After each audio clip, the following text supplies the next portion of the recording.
Hi, everybody. You're reading with Jimmy. Today, we're analyzing the myth of Hercules.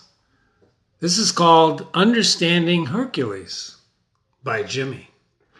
This is Jimmy, so let's go. Wasn't that a powerful story? Wasn't it?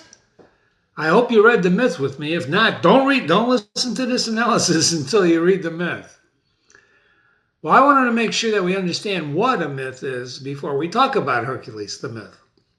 In this and other myth analysis that I use on my website, the word myth is used to mean, quote, a traditional story that explains how people see the world.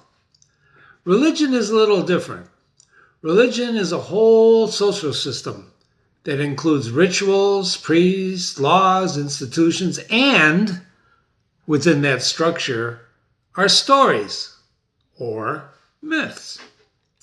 So, what does that mean? Well, when I say Hercules is a myth, I mean it's just a story that justified or explained a practice, a society's culture, a piece of their religion, something that the culture can relate to. In this case, strength, which is a quality of humans, right?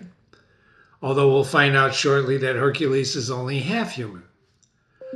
When I say Catholicism is a religion, on the other hand, I mean Catholicism, or whatever you want to talk about, Episcopalian, Lutheranism, these have institutions, rites, rituals, scripture, and they're usually organized global communities, and they also have stories. Some of these stories we will explore on this website. So in other words, every religion contains myths, but not every myth is part of a religion. Got it? You won't find Hercules in Catholicism, although you will find someone like him, a guy called Samson. We'll talk about that. Anyway, Jimmy always emphasizes definitions in reading classical literature, and that's why when we read these myths from Ovid, that's who we're reading the myth from, Ovid wrote the Metamorphoses, right? I'm going to give you lots of notes. If you read the myth with me, there's lots of notes on the side when we read them together. Why do I do that? Well, it deepens your appreciation for the myth, which is a story. Not everybody who reads the stories with Jimmy understands the language. Some of the words are really different, right? Because this was written a long, long, long time ago. And what I do is I try to define those words, those characters, those creatures, those gods on the side. So when you read it with me, you get a little more deeper appreciation of Hercules and what he does. There are many pieces of classical literature have allusions to mythology.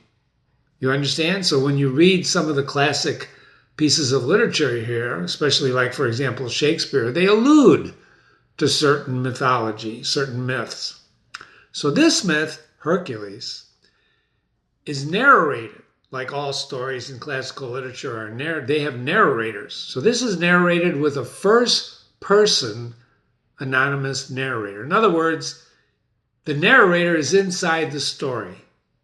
If you read it with me, you know what I'm talking about. We're going to look at that. There's only two types of narrators, first and third person. Third person is outside the story, but in this case, the narrator is inside. Although being inside, he's actually anonymous. We never know his name. If we look at the first paragraph of the entire Metamorphoses by Ovid, it's the whole Metamorphoses.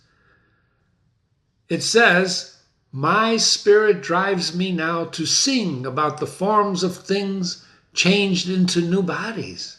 Since you gods cause these transformations to inspire what I am going to write about and bring forth an uninterrupted song from the primal origins of the world down to the present age. So the my, we never know who my is, my spirit.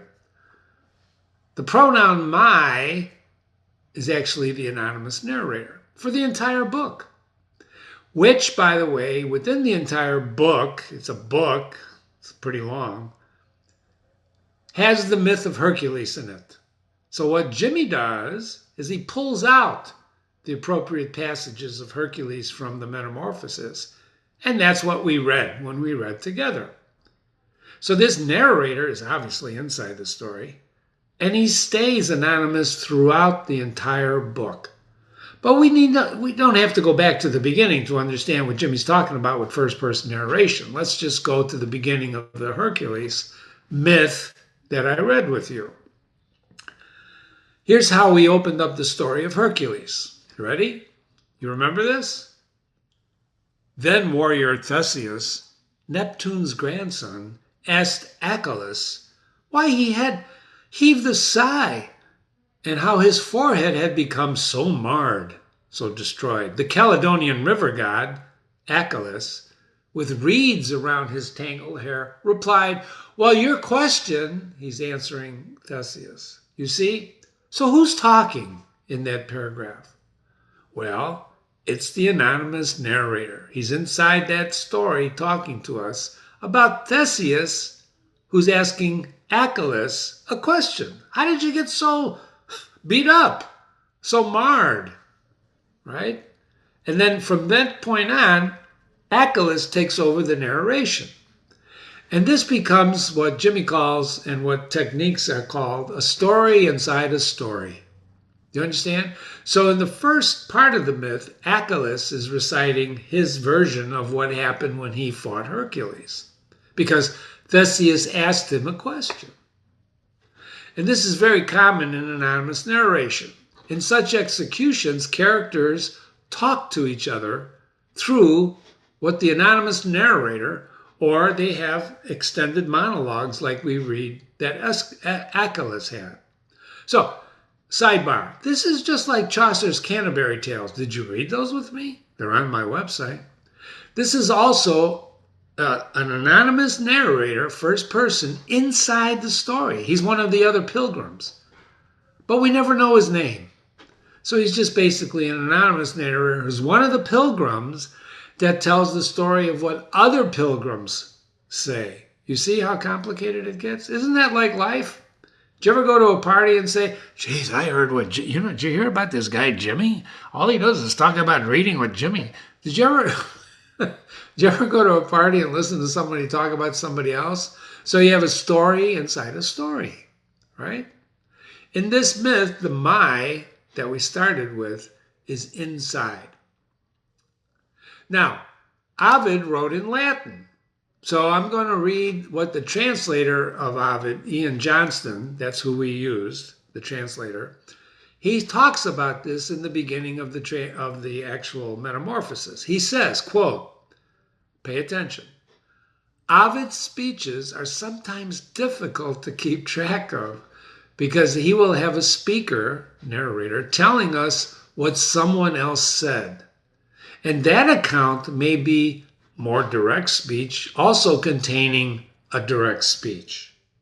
At one point, says Johnston, Ovid has speeches within a speech, within a speech, within a speech. This is true. It's like you have to have a pad of paper beside you when you're reading Ovid in order to figure out who's saying what. And that's why it's important to analyze like Jimmy does. To avoid complex, awkward, and confusing punctuation. Why is punctuation important? Well, because it actually helps the reader cadence in rhythm. Reading has a rhythm to it. So punctuation gives you a rhythm. Johnston had tried to stick a simple use of quotation marks, double quotation marks for direct speech, and single quotation marks for all speeches within speeches. I bet you he had to keep track of what the hell he was translating, right? And have indented the left margin appropriately to indicate how direct or indirect a particular speech is. Wasn't that nice of him? Well, I'm glad he mentioned that because translations of non-English works, of which there are many on this website, when we read classical literature is very, very, very important, which is why Jimmy tries to pick out the best translators. Jimmy picked Johnston for that reason. He's true to Ovid's work. Got it? If you have questions, email me, Jimmy@readingwithjimmy.com, Jimmy at readingwithjimmy.com. Let's continue. The myth. Well, the myth of Hercules here within Ovid is actually told in a few stories. It's not linear. You know what that means? Well, it has a beginning and a middle and an end. He's born, he lives, he dies. It's not linear. These are just a few stories that the narrator pulls out. Ovid, you could say Ovid the writer pulled out, but we don't talk about the writer. We're looking about the narrator. And he gives us these stories about Hercules, and from those stories, we have to piece together what kind of guy this guy Hercules was. So the first story was Achilles narrating his fight with Hercules. You remember that? Wasn't that a wonderful narrative? Very powerful. I mean, you could feel him fighting. The language was, that's why I love Johnston. He translates the Latin beautifully. You could feel Hercules fighting this river god who turns himself at first into a snake and then into a bull. Even when Hercules speaks, we're hearing it from Achilles' point of view. So in the dialogue that you'll read, he says, Hercules says this. It's actually Achilles saying that, or see what I mean? A speech within a speech within a speech. So Achilles challenges Hercules. Remember who they are fighting over, which is Deianira,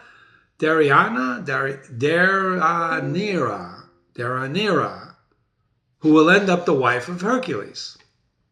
They both wanted to court her. So the first person anonymous narrator then takes over after that fight. And the story of Nessus, the centaur, the first person narrator tells us the story of Nessus. You remember that? So Nessus tries to actually steal Deianira, whom Hercules eventually kills, Nessus, for trying to steal his wife. So the subplot that emerges here is that Deianira told Nessus after he's hit by Hercules' arrow. This Nessus, the centaur. What's a centaur? It's a half man, half horse. Well, Jimmy, there's no such thing. No. We're in mythology now. Suspend your belief. Forget about what's on your blackboard, right? Don't forget about it. You're in the myth. Read into the story. In this myth, there are such things as half man, half horses, and they're called centaurs. Wouldn't that be cool to see one? So anyway, he says that if you take my cloak, which is soaked in his blood, which had been his blood after the arrow hits him, right? The arrow had the Hydra's blood on it. Do you remember reading that with me? If not, go back and read it, for heaven's sakes. So Hercules, after he killed the Hydra, that's one of his exploits, he dipped his arrows in the Hydra's blood, which is poison. So he kills Nessus with the poison arrow. Nessus bleeds. He dips his cloak in it, gives it to Deianira, and says, if your husband you feel your husband doesn't love you anymore, put my cloak on Hercules, and he'll love you forever and ever and ever. Right? That's the gift I'm giving you, because I'm dying. I'm dying. Well, the first person narrator talks about this, right?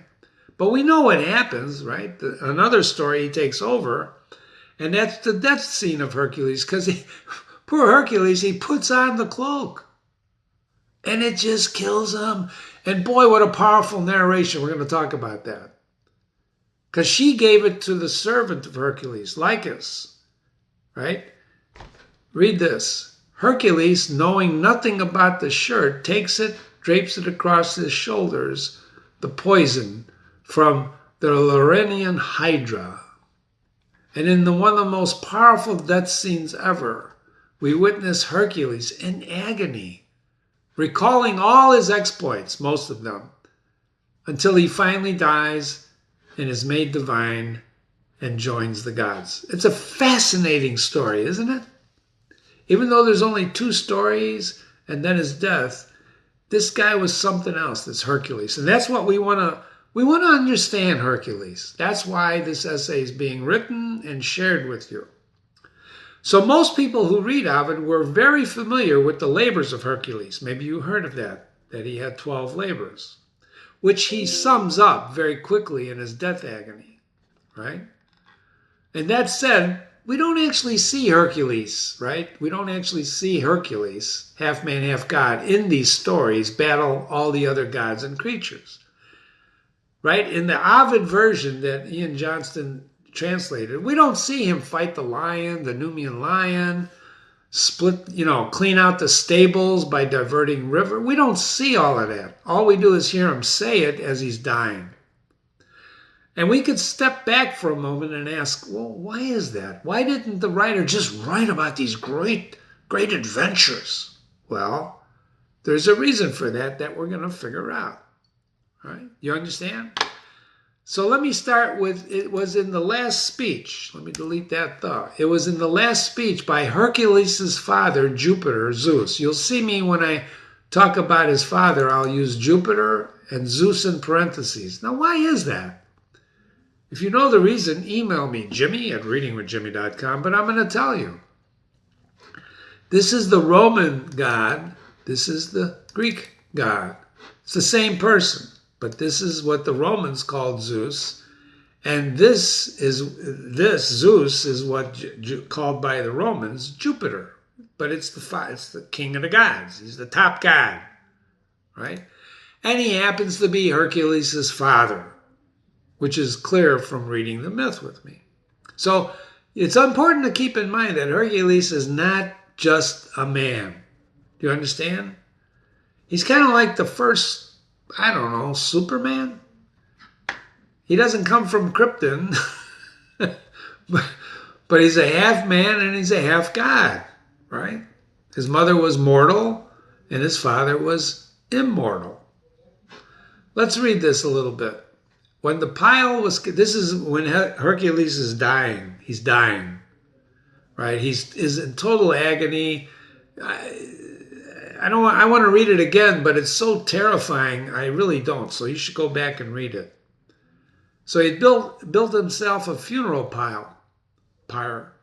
While the pile was catching fire in the ravenous flames, you spread the hide. Who's you? This is the third person narrator talking that Hercules spread the hide of the Numian lion. Now, this lion that Hercules killed, little sidebar, could not be killed by a knife. It couldn't stab. That he had like impenetrable skin. And now you're saying, well, how the hell did Hercules kill it? Well, I'll tell you how. First of all, he choked it. He strangled the lion. Strangled it. Well, Jimmy, I heard that he wore his hide. He's got this hide. How did he get the hide off the lion if he couldn't cut the... Well, he used the lion's claws to cut the hide. Hercules was an innovator. He used everything around him to do what he needed to do. What did he need to do? We're going to find out. Because he killed a lot of creatures and a lot of people. Anyway, so he spreads the hide of the lion on top of the wood and he lays down on it, neck resting on your club. He carries this big club, looking just like a guest with garlands on his head, reclining in the middle of full cups of wine. That's Hercules, the third person narrator describing what Hercules is doing, putting himself on the fire.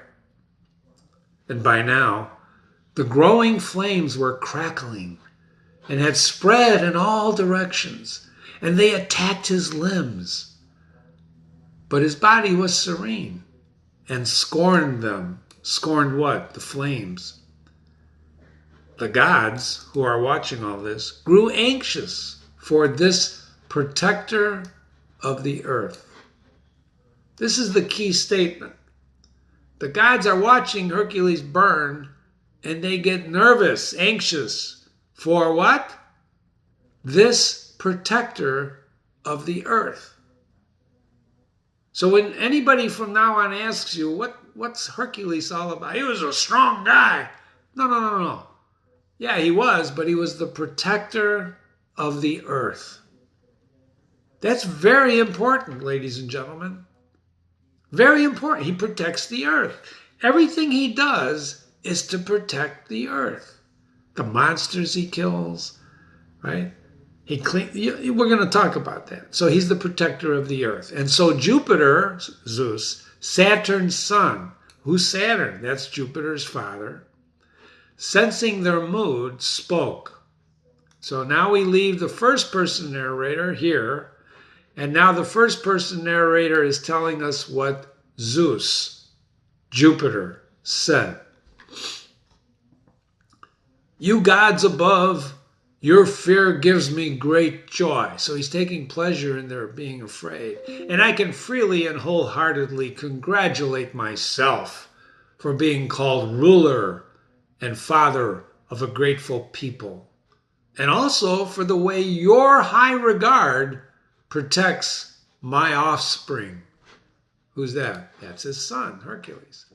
For though your concern pays tribute to what this great man has done, I, on the other hand, am obliged that you honor him.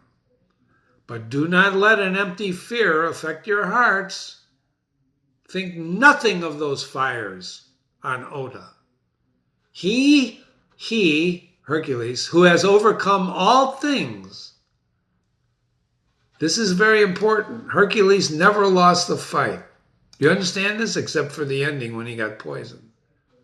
He will overcome those flames you now perceive and will have no sense of Vulcan's power. He's not going to feel the flames. Vulcan is the god of fire. Other than in parts that his mother gave him. So he's only going to feel the flames in the parts that, what? His mother gave him. And his parts that his mother gave him are actually what he feels when he's being poisoned. Because the god doesn't feel the poison, does he?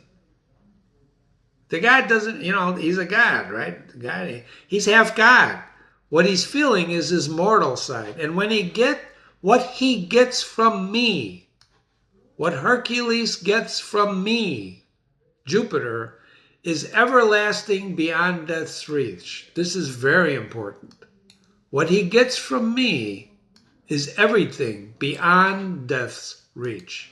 It will not be destroyed or consumed by fire. What's it? The piece of Hercules that's beyond death's reach. Once that part is done with earth, then I will welcome it to heavenly regions. And I have faith that all of you gods will find this act of mine a reason to rejoice. But if perhaps some god, and I mean any god at all, and I'm not mentioning any names, will grieve, will be sad when Hercules becomes divine and isn't happy to bestow this gift, what gift? Divinity, then that god should realize that we're giving it because of Hercules' merit, makes him worthy of it, and should approve, although unwillingly. Now, who's he talking about here? Probably his wife, Juno, or in the Greek, Hera, H-E-R-A. Why? Because she hated Hercules from the time he was born. Her husband was fooling around with a mortal woman, and the result was Hercules. So his wife, Hera, Hera, just didn't like Hercules. She hated this guy. So the gods get anxious about Hercules. Why? Because he's dying. He's half man, half god, and they're wondering what's going to happen to this guy. So Jupiter is pleased with himself. He tells them about their concern because don't forget Hercules is his son. He tells the other gods not to worry, and that's important. Why? Because the flames will only affect the parts that his mother gave him. In other words, his human side. So Jupiter, Zeus, says, what he gets from me is everlasting, eternal life. Why is that? Well, because he's saying Hercules, the God side of Hercules, is everlasting. He will be welcomed into heaven when his physical side dies. Isn't that interesting? Are you hearing echoes of that anywhere, ladies and gentlemen? So he's really warning that if any god grieves him, Hera, Juno, his wife, who hated Hercules, he's warning her, don't do it. Don't do it. So the first person narrator tells us that all the gods agreed, even royal Juno, Hera, Jupiter's wife, who if she looked upset when Zeus was saying all this, Jupiter, seemed to accept the rest of what he said. Huh. So the first person narrator says, meanwhile, whatever the fire could burn up, Vulcan had consumed, and what now remained no one would recognize as Hercules, his spirit, for he bore no traces of the features that he had inherited from his mother, and he preserved only those that he had received from Jupiter. That's a direct quote from the myth. So all his human half was burned off, and all that was left was his divine nature. The narrator uses a comparison to a snake shedding his skin, right? And that Hercules began to look much greater than before, with solemn dignity and awe-inspiring. And then the narrator says something very interesting. The omnipotent Father, the omnipotent, the all-knowing Father, Zeus, Jupiter, carried him through hollow clouds in his four-horse chariot and placed him up among the glittering stars. Do you know your constellations, ladies and gentlemen? Do you know your constellations when you look at the night sky? This is a beautiful ending. And if you know what I'm talking about and have ever seen the constellation Hercules, it's one of the most gorgeous constellations, recognizable constellations in the night sky.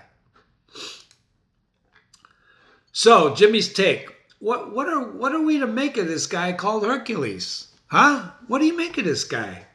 If you read the myth with me, he was a powerful, innovative. He was dedicated to protecting the earth. That's what he did.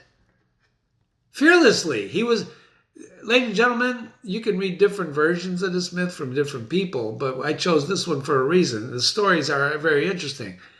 He had no fear. None. Zero. Why? Well, if you were a half god, right, and you were powerful, you wouldn't have any fear either, right? Or do you have fear? Do you know what fear is? Hercules never was afraid of anything.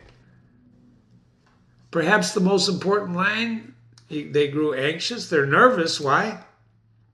He's a powerful guy. Everything speaks to this about Hercules as the protector of the earth. Pardon me. A sip of coffee. There's creatures that he killed. He kills monsters. Why? Protect the earth.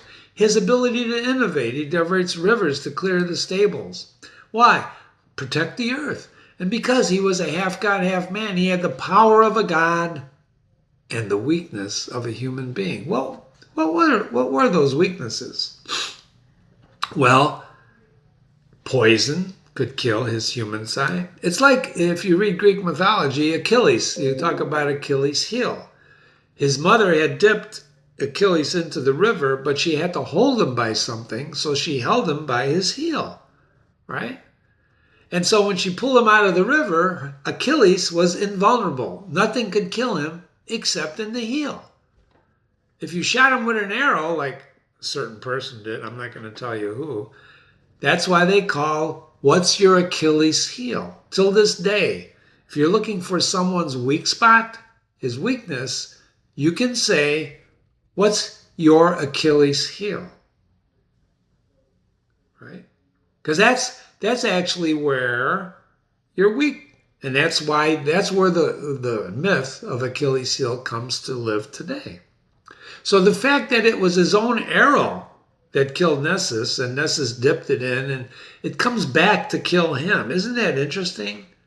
It's interesting. So let's jump to Aristotle for a moment and start looking at what the great Aristotle says about this. So he talks about, many people, well, Jimmy, why are you talking about Aristotle? He didn't even live, right? He was a Greek, and who cares? This is a mythology. This ain't a story. This ain't a play. No. It's a story. And I love Aristotle because we can talk about context of anything, including the myth. Aristotle says there's 6 main elements: plot, character, diction, thought, spectacle, and song. Plot and character are primary. What's a plot? The representation of human action. If you read the myth with me, there's no question in your mind that there was action, human action, and God, human action with gods. The first one, Achilles, right? The god of the river. There's action in this story. A lot of action. Holy mackerel. The answer is yes, there's a plot. It's not a linear plot, but there is a plot, right? So there's a plot. It's simple or complex. Well, let's look at that. You can read this footnote and pause. The plot has to be unified, have a beginning, a middle, and an end. Well, this, Jimmy, just doesn't have that. It just starts. It certainly does. But through the narration of the stories, you can piece together. You can actually draw a timeline of Hercules' beginning, the middle, and his end. You understand that? We never read about the birth of Hercules except when he's talking to Achilles about how he strangled the snakes. You remember when Achilles changed himself into a snake because he was getting the poop beat out of him as a god by Hercules? So he changes into a snake and Hercules starts strangling him. And Hercules says, right, after that happened, his exact words were, that's why it's important to pay attention to what people say besides what they do. In my cradle, I used to throttle snakes. That's what he tells Achilles. And Achilles, though you have more strength than other serpents, you are only one. And how much of the Hydra would you be? Hydra had heads, many heads. Hydra was a monster. If you cut off one head, two grew out. And he killed the Hydra. So remember, Hercules never loses. He never loses. He's fearless. He doesn't care. He never loses. And there's a little illustration because what happened is that Hera, right, the wife of Zeus, once she found out Hercules was born, remember, she's very jealous because her husband was fooling around, threw snakes into the crib. And little Hercules killed him. He just killed him. I love this picture. Anyway, so the difference between a simple and complex plot is that in a complex plot, there's a recognition by the hero of his flaw. There's a reversal of the situation, right? It's a reversal of the situation through the recognition of something. So I think we can conclude that this is a complex plot because it involves the reversal of a situation. His own arrow ends up killing him with poison. Now, Jimmy, I don't think so. This is a pretty simple plot. Okay, you're entitled, ladies and gentlemen, to believe what you want. The important thing is to think about these things on your own. You're just listening to Jimmy's analysis. I'm trying to help you understand a very, very complex character. Or is he that complex? He's fearless. He never loses. He doesn't really worry about anything except protecting the earth. Well, let's go into his character then, can we? Aristotle says character is the second most important thing. That characters should be believable. Did you believe Hercules? Well, Jimmy, there's nobody like that in the world. Did you ever watch wrestling matches? You don't think so? Powerful people, they don't necessarily use their bodies like Hercules did, but you watch fight martial arts, right? Are there believable people who are really strong at what they do? And what is strength? We can talk about that sometime. But we're in a world of mythology with half horse, half men, centaurs, hydras, monsters. So put aside what you think is true and stay in the story with me. Would you please? Would you please do that? So I think there's, if he's a half man, half god, I think he's pretty powerful. Aristotle also believed they have a balance between good and evil characters. I think the myth of Hercules has good and evil characters, including Hercules, who, like all humans, is half human and half flawed. Yes, ladies and gentlemen, he's flawed. Maybe not in these 3 stories, but you could see some of his flaws when he kills Lycus, for example. His servant who gave him the cloak, he just gets so ticked off at him, he flings him over the sea. He just gets pissed at him. And who wouldn't? Aristotle believed moral character was determined by the structure of individual acts. And in this story, Hercules is the central character, the protector of the earth. He's not only a strong man, he's really a strong man. Way beyond a regular man. Because why? He's the son of Zeus and Jupiter. Aristotle believed characters cannot act without reference to the situation. He believed a passive character would produce no action. And he was right. But there's lots of action in here. For every action, there's a reaction. Achilles' story, right? He challenged Hercules. He actually insulted him so that they had to fight. He believed thought refers to the underlying idea. And that's one thing I want you to think about when you read the myth with Jimmy. What's the underlying idea here? What's this all about? Right? Is it just a story about a guy who kills monsters? Yeah, that's one way to read it. Or is there something deeper? Something we can think about as human beings. Remember, why do we read? We read to learn how others lead their lives in order to lead our own. Well, Jimmy, there's nothing to learn here. It's just a story. Well, what I'm trying to show you in this analysis, it's not just a story. You understand? It's a story, but it's not just a story. It has a deeper meaning to it. So in the myth of Hercules, there are several themes. The main one, right, is seen through not only his actions, but what he does and says. Characters, like in human life, and you know this, just look around you where you work, look around you at your friends. They reveal themselves by what they do and what they say. Have you ever met a person who says one thing and does the exact opposite? What do they call that? Yeah, that's right, a hypocrite. If you say one thing and you do the other thing, you're a hypocrite, right?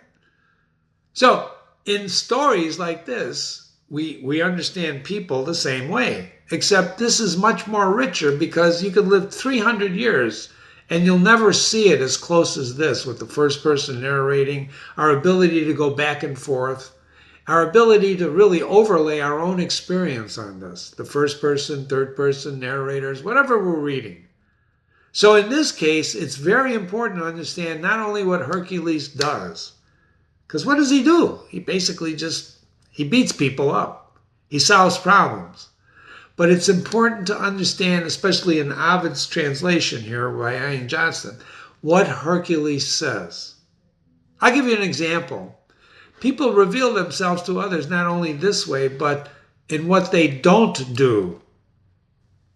What they don't do. There was a girl that was set, think about this. There was a girl that was set on fire on a commuter train recently, or stabbed, I forgot what. And no one helped her. No one around her helped her. Do you know how appalling that is? To see someone in jeopardy and you don't help them? No, not helping them is a tell on the character of the people around her. It wasn't her fault she's sitting in the wrong place at the wrong time and this bozo, right? But not to help someone in need when you see it? Hercules wasn't like that, was he? When Hercules saw something, or when he was assigned a task, he just did it. He just did it. Someone said you reveal your true character when no one is around to see it, or don't do. In Ovid's story, we see a strong man, and through the first person narrator, do a couple of things. We also hear him speak. We hear him speak. So let's look at his speeches from this myth. So in the first story, Hercules and Achilles, the Caledonian river god, narrates the story. Who wishes to remember? Now, one of the things Achilles says is, who wishes, he's talking to Theseus, who wishes to remember battles where he was beaten? You don't remember who lost, right? Who came in second, third, fourth in world. You don't care. You want to know who won. Who wants to remember battles where he was beaten? Neptune was the god of the sea. So Theseus is also descended from the gods. Right? Achilles says, I get solace knowing that the winner was such a famous man. So he gets comforted by telling Theseus the story because the winner, Hercules, was such a famous guy. But here's your question. He picks a fight with Hercules. Why the hell would you pick a fight with Hercules? Why would you do that? Well, for one thing, he's a god, right? Hercules is only a half god. Maybe he figured, well, I could beat a half god. I don't know. But they were both trying to court Darinia, who was eventually, he asks the father to marry, and she eventually marries Hercules. So Hercules speaks up to Achilles, who says, now, pay attention now. This is Achilles. Hercules said that he could offer his bride Jupiter as a father-in-law. That's one of the things Hercules brings to the table. I'm a descendant from a god. And he spoke about his celebrated labors. Labors were the 12 labors of Hercules.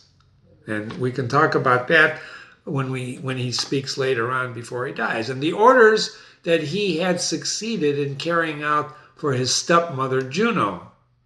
So he had, Juno ordered Hercules to do certain things. And in that single sentence, that Achilles just said, we see Hercules is descended from Jupiter, and he did deliberated journal labors, right? Let's spell that right. Deliberated journal labors, which we will later hear about. So there it is. Right? That's how we learn who Hercules is in this myth.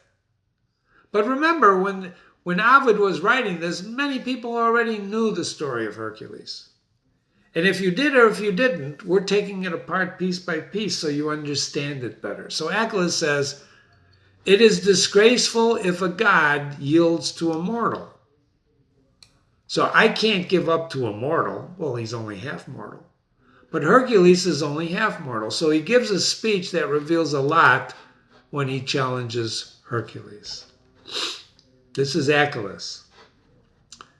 In me you see the ruler of those rivers whose winding waters flow throughout your realm. Whose realm? The father of Darinia.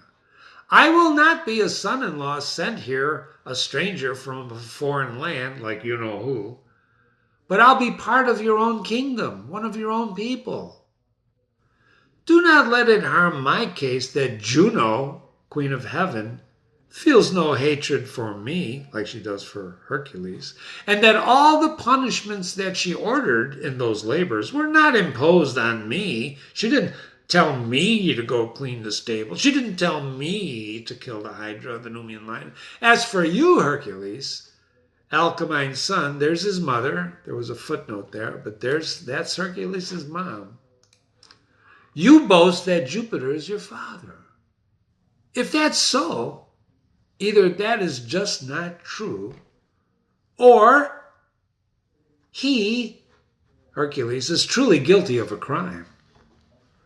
We find out that in that little speech, we found out Juno ordered the labors of Hercules, more or less. We learned Hercules' mother was Alcmene, Alceme, and that Hercules is boasting that Jupiter was his father, and if that's true, that he is either lying or Zeus, Hercules, is guilty of a crime. Your claim that he is your father must involve adultery by your own mother.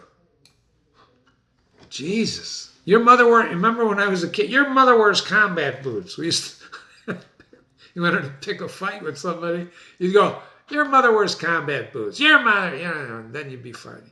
So your claim is that your father must involve adultery, right? Your father raped, what? So choose which story you prefer. Jupiter is your fictitious father, or your birth springs from a shameful act. Whoa, talk about throwing down the gauntlet. So either your father is fictitious, bullshit, right? Or your birth springs from an adulterous act. So Achilles continues saying, well, I spoke these words. He's telling Theseus. Hercules' scowling eyes kept glowering at me. He could not act like a courageous man and just keep his burning rage in check. What does that mean? He could not act like a courageous man and keep his burning rage. He's burning with rage. Well, wouldn't you be burning with rage if he said that about you and your father and your mother? The words he spoke in his reply were few. Hercules is always a man of few words. And then when we hear Hercules speak through Achilles' narration, right? Achilles is telling Theseus, this is what Hercules said. My hand is stronger than my tongue. You may win out in an argument as long as I beat you in fighting. Aha! Achilles says, and then the violent man attacked me. I was too ashamed to yield after that grand speech I just delivered. So I threw the green clothes off my body. Don't forget he's a river god. And I held up my arms to fend him off, my hands curved in against my chest, prepared to fight, and braced my legs to counter his assault. The fight, it's a tremendous narrative that Achilles tells Theseus. And if you don't remember it, please go back and do yourself a favor and reread it. Let your imagination soar. I probably should have pasted it in here and read it again with you. There's some dashes and hyphens in Achilles' narration. They're important. As he's describing and fighting, the fighting is unbelievable. He hyphens, I am resolved at all events to tell the truth. He's telling Theseus, I'm going to tell you the truth even if it hurts me. And in another place he says, I'm not trying to win more credit with a made-up story. He's trying to let Theseus know he's not BSing. This is not BS. In other words, he's narrating the truth of his battle with Hercules, which he lost. Remember? He said, oh gosh. Even after changing his shape, he becomes a snake, and then we hear Hercules' second speech in the story. In my cradle, I used to throttle snakes, Achilles, and then you have more strength, blah, blah, blah, blah. We read that before. If wounded, it reproduced, and cutting off one of its 100 heads was dangerous because it grew 2 more to replace it. That was the Hydra, right? The Hydra, I told you that. Thus making its neck more vicious than before. But still, those serpents grew like branches from its wounds, and harming it just made the monster larger. I beat the Hydra, and once it was down, I slaughtered it. He doesn't tell you how he beat it, but I'll tell you how he beat it, right? He had a little help. When he cut off a head, he had somebody burn the end of that head so it couldn't produce another 2 heads. And he kept doing that until finally there was it, and he just killed it. He just killed it. So Hercules says to Achilles, what do you imagine that's in store for you? Now that you've changed yourself into a mere image of a snake, you're not even a real snake, using weapons which are unfamiliar to you and hiding in borrowed shape. So we learn here about his birth and one of the labors, the Hydra. There's a footnote I gave you to describe how he killed it. Then Achilles changes into a bull, and Hercules, seizing my tough horn in his merciless fist, he snapped it off. Can you imagine that? And he ripped it from my mutilated head. And that was that. I'm sorry. Our first person narrator tells us, you see, I'm typing over third because when I first wrote the analysis very quickly, I thought it's the third person. But when I went back and reread it, I said, no. This is the first person. And that's why it's important to read, reread, and reread your rereading. Got it? Losing that single horn taken from him by Hercules is his only reason for feeling sad. In all other matters, he's unhurt. And he conceals that loss with reeds and willow leaves around his head. So the god is really, he's hurt because Hercules beat him. Hercules beat a god. He beat a god. This theme of man versus God is important.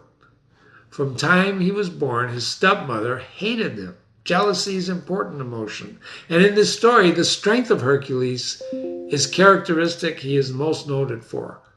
Where does he get his strength? Well, from Jupiter, his father.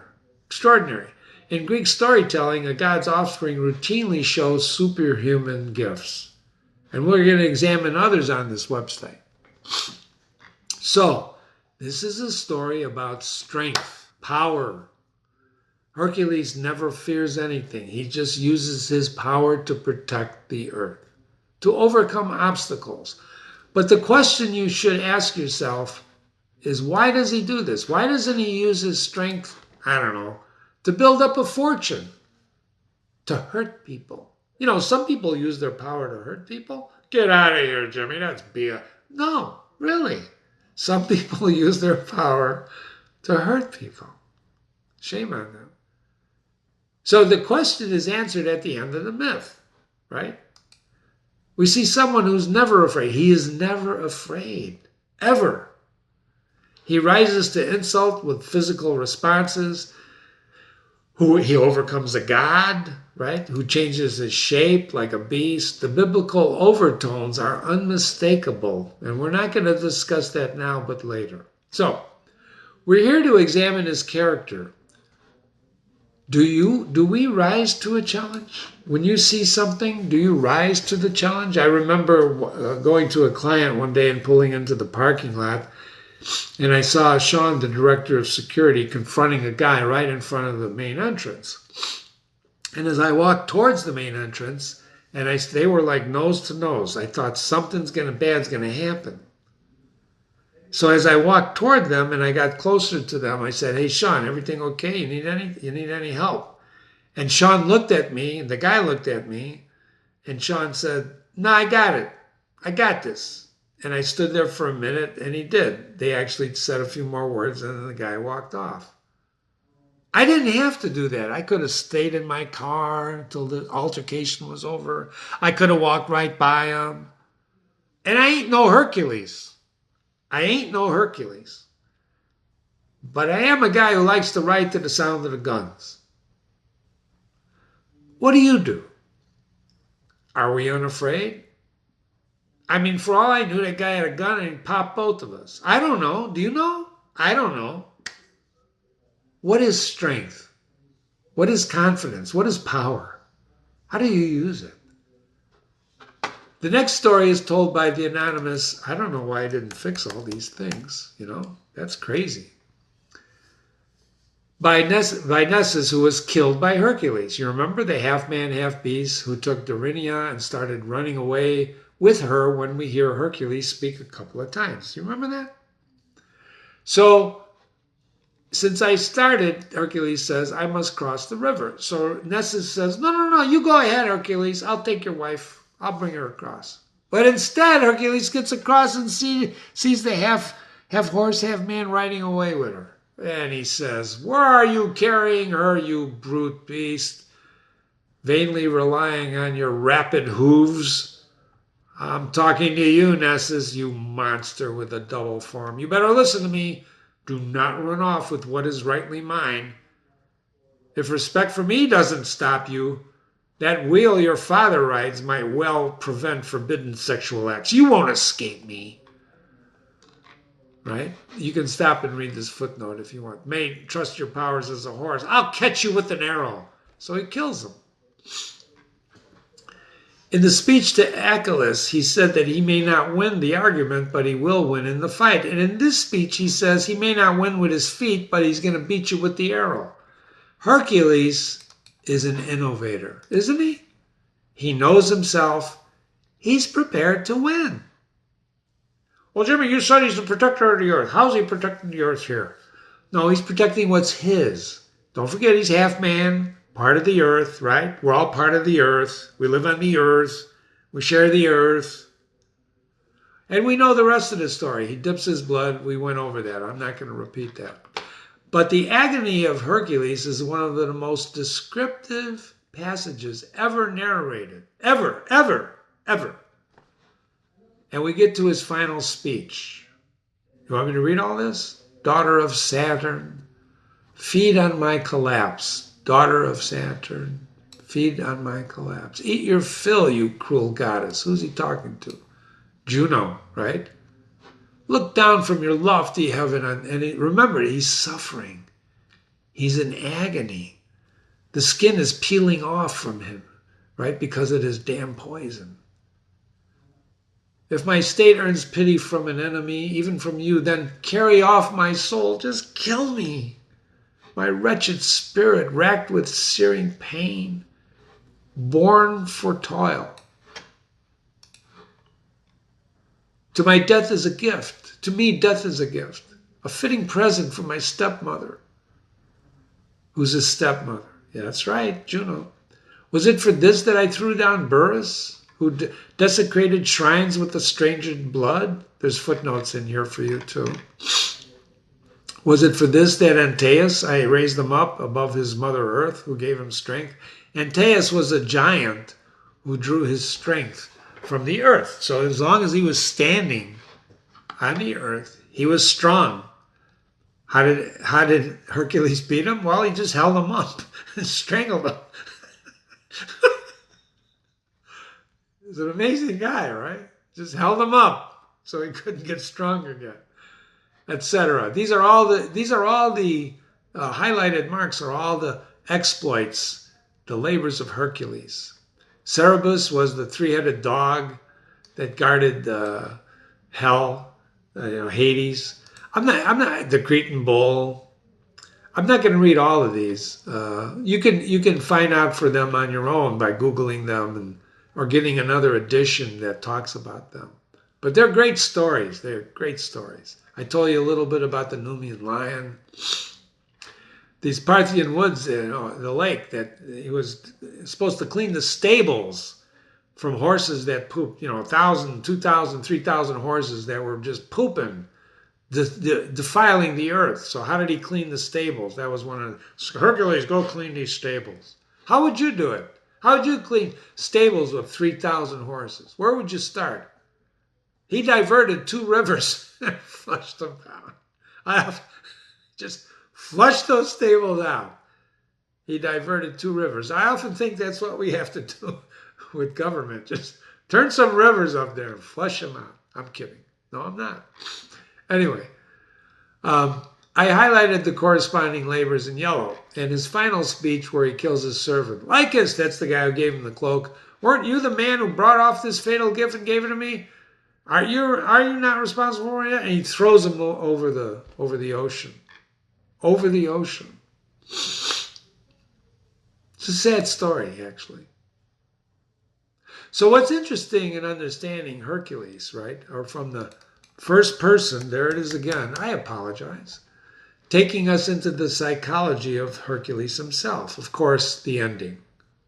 So John Donne, the great English poet who wrote Meditations, he said, what will kill man if not a vapor will? Now, he had poison, not a vapor, but vapors, if you remember COVID, that was great, right? And the poem is basically about that, right? How great an elephant, how small a mouse destroys. To die by a bullet is the soldier's daily bread, but few men die by a hail shot. Even back then in the Renaissance, they had an idea of the invisible that racked Hercules' body, the invisible. One of my favorite poems, and we're going to end it here, is For Whom the Bell Tolls by John Donne.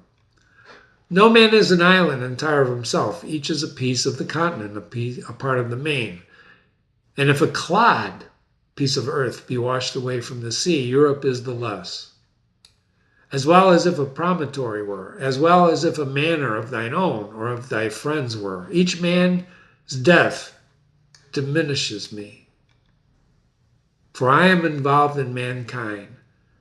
Therefore send not to whom for whom the bell tolls, it tolls for thee.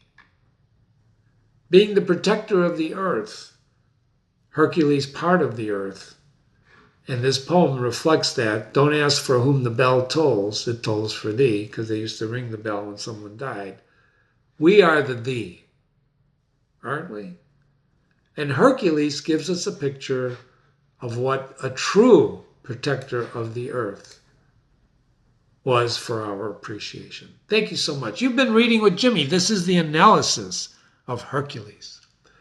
And I want to thank you for being here. Hopefully you read the myth with me. Hopefully you'll go back and reread it with me. And I want you to read other classics and other myths on my website or on my YouTube channel. Thanks for being here. Email me, jimmy@readingwithjimmy.com, jimmy@readingwithjimmy.com. Thanks a lot. Talk to you soon.